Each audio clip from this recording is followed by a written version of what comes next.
सभी लोग मौजूद हैं। एसआईआर के विरोध में प्रदेश में प्रदर्शन चल रहा है।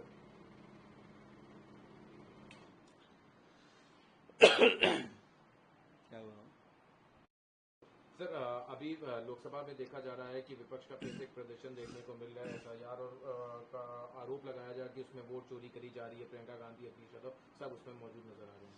ये देखिए, बड़े अफसोस की बात है कि देश के लोकतांत्रिक ढांचे पे लगातार विपक्ष और कांग्रेस पार्टी, राहुल गांधी जी प्रहार कर रहे हैं। लगातार उनके उनके उनके उनकी मंशा अगर आप देखेंगे तो उनकी मंशा ये लगती है साफ कि देश की जो लोकतांत्रिक व्यवस्था है, देश के जो जो रिनाउंड संस्थाएं हैं, जिनके ऊपर देश की जनता का भरोसा है, उस भरोसे को तोड़ने के नियत के साथ ये तमाम एक्सरसाइज कांग्रेस पार्टी, राहुल गांधी जी कर रहे हैं। इलेक्शन कमीशन, चुनाव आयोग है, ईवीएम है, प्रशासन है, तमाम चीजों पर लगातार ये उंगली उठाना ये साफ जाहिर करता है। मैं बार बार ये कहता हूं कि एक आजादी से पहले अंग्रेज थे जो फूट डालो और राज करो की नीति अपनाते थे, और आधुनिक भारत के अंग्रेज कांग्रेस पार्टी है जो भ्रमित करो और राज करो की नीति अपना रही है। जनता को भ्रमित करना, जनता को गुमराह करना, जनता को मूल मुद्दों से भटकाना, ये कांग्रेस पार्टी का हमेशा एजेंडा रहा है। चुनाव आयोग ने बड़े स्पष्टता से कहा है कि अगर कहीं भी कोई उनकी शिकायत है, जो शिकायत के पीछे कहीं कोई तथ्य है, कहीं कोई उसके पीछे डॉक्यूमेंट है, वो डॉक्यूमेंट दिखाना चाहिए।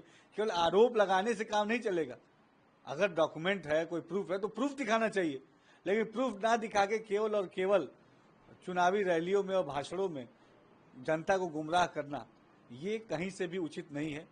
हमारे विकास की तरफ आगे बढ़ते हुए भारत में इस तरीके की कुंठित मानसिकता की कहीं कोई जगह नहीं है। अखिलेश यादव ने जब सदन पहुंचे तब उनसे इस पर सवाल किया गया रहा है ताकि हमको वोट ना मिल जाए, और जब तक ये डीएम और कप्तानों और एसएसपी पे कार्रवाई नहीं होगी तब तक ये चुनाव आयोग में ट्रांसपेरेंसी नहीं आ पाएगी। हम लोगों ने 2017 में भी देखा, 2019-22 में भी किस तरह से क्या हुआ, और शिकायतों के बाद भी किसी अधिकारी को नहीं हटाया। देखिए, समझने की जरूरत है कि लगातार 2014 में जब से प्रधानमंत्री मोदी जी आए, देश की जनता ने एक स्वर में, एक मत में प्रधानमंत्री मोदी जी को स्वीकार किया है।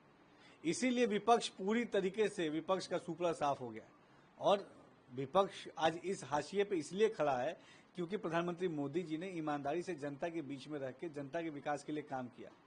तो 14 हो, 17 हो, 19 हो, 22 हो, हर चुनाव में जनता ने लोकतांत्रिक व्यवस्था को मजबूत करने के लिए अपना वोट दिया, बहुमूल्य वोट दिया। जनता के वोट का उपहास, जनता के बहुमूल्य वोट पे संदेह, ये विपक्ष को शोभा नहीं देता। समाजवादी पार्टी ने हमेशा पिछड़ों के साथ पाखंड करने का काम किया। पिछड़ों की इतनी चिंता अगर होती समाजवादी पार्टी को, तो अपने पार्टी की एक पिछड़ी विधायक को वो बर्खास्त नहीं करते पार्टी से। कितनी दुखद बात है। एक नारी जिसका सुहाग उजड़ा, अगर उसके पक्ष में उत्तर प्रदेश की सरकार काम करती है और उसकी प्रशंसा अगर वो करती, तो उसके ऊपर समाजवादी पार्टी को इतनी मिर्ची लगती है, इतनी परेशान होती है कि उसको बर्खास्त तक करने की नौबत आ जाती है। कैसी ये पिछड़ों की हितैषी समाजवादी पार्टी है? कैसे दलितों की हितैषी समाजवादी पार्टी है? समाजवादी पार्टी ने हमेशा पिछड़ों के साथ पाखंड, दलितों के साथ धोखा और अल्पसंख्यक पासमानदा के साथ अत्याचार का काम किया है। जनता ने एक सिरे से उन्हें नकार दिया। ये तमाम जितने रिजल्ट है, ये जनता के बीच में रह के अगर वो काम करते तो उनको कुछ सकारात्मक परिणाम मिलते, लेकिन नकारात्मक तरीके से राजनीति करने का यही परिणाम होता है। अखिलेश यादव कह रहे हैं कि जाति देख के बीएलओ को नहीं रखना चाहिए, क्योंकि यहाँ पे जो भी चुनाव में ड्यूटी लगाई जा रही है वो जाति देख के लगाई जा रही है। हम कुछ कहते हैं, हमारी बात नहीं सुनी जाती, लेकिन अनुराग ठाकुर कुछ कहते हैं क्योंकि उनके नाम में ठाकुर है तो उनकी बात सुनी जाती है। और ममता बनर्जी के चुनाव का भी उन्होंने जिक्र किया। देखिए, मैंने बताया लगा था कि विपक्ष, खासतौर पर कांग्रेस और समाजवादी पार्टी, पूरी तरीके से अपने राजनीतिक एजेंडे से भटक चुके हैं। किसी भी दल का राजनीति करने का पीछे का क्या मकसद होता है कि समाज के हित के लिए, समाज के लिए, के विकास के लिए काम करे, समाज की आवाज को बुलंद करने के लिए काम करे, जनता की जरूरतों को पूरा करने के लिए काम करे। लेकिन अपने सरकार सत्ता के शासनकाल में तो सभा पूरी तरीके से इन तमाम एजेंडों पर फेल साबित हुई। विपक्ष के समय भी उसने एक नकारात्मक विपक्ष की भूमिका वो अदा कर रही है।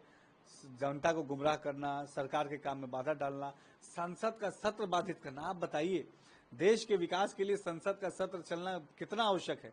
उस संसद के सत्र को बाधित करके निश्चित तौर पे वो भारत के विकास में बाधा उत्पन्न कर रहे हैं, जिसको आम जनता कभी माफ नहीं करेगी। आखिरी सवाल है, कल जिस तरह से चुनाव आयोग ने प्रेस कॉन्फ्रेंस करके कहा कि राहुल गांधी ने जो आरोप लगाए 7 दिन के भीतर अपना हलफनामा दाखिल करके उनको वो करे, वरना तो माफी मांगे। अब जिसके ऊपर विपक्ष का और सूत्रों का कहना यह है कि अभी जिस तरह से सांसद सचिव नसीर हुसैन से बात हुई तो वो चीफ इलेक्शन कमिश्नर जो है ज्ञानेश कुमार, उनके खिलाफ संपूर्ण विपक्ष महाअभियोग का प्रस्ताव भी दे सकती है।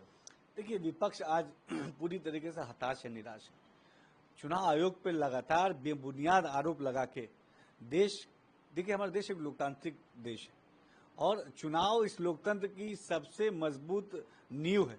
उस नींव पे प्रहार करने का काम कांग्रेस पार्टी, विपक्ष के लोग कर रहे हैं। ये बहुत बड़ी एक साजिश हमारे देश के विकास के खिलाफ रची जा रही है। ये कांग्रेस पार्टी इस कदर अपने राजनीतिक स्वार्थ के लिए उसने आंखों में पट्टियां बांध ली हैं कि देश का विकास उसको नहीं दिखाई दे रहा है। इलेक्शन कमीशन ने साफ और स्पष्ट कहा कि अगर कोई आरोप लगाता है, कोई भी व्यक्ति आरोप लगाता है, उसके पीछे कुछ तथ्य होने चाहिए, उसके पीछे कोई सबूत होनी चाहिए। लेकिन तथ्यहीन बातों को कांग्रेस पार्टी लगातार तथ्यहीन बातों की ढोल पीट रही है, तो ढोल की पोल अब खुल चुकी है।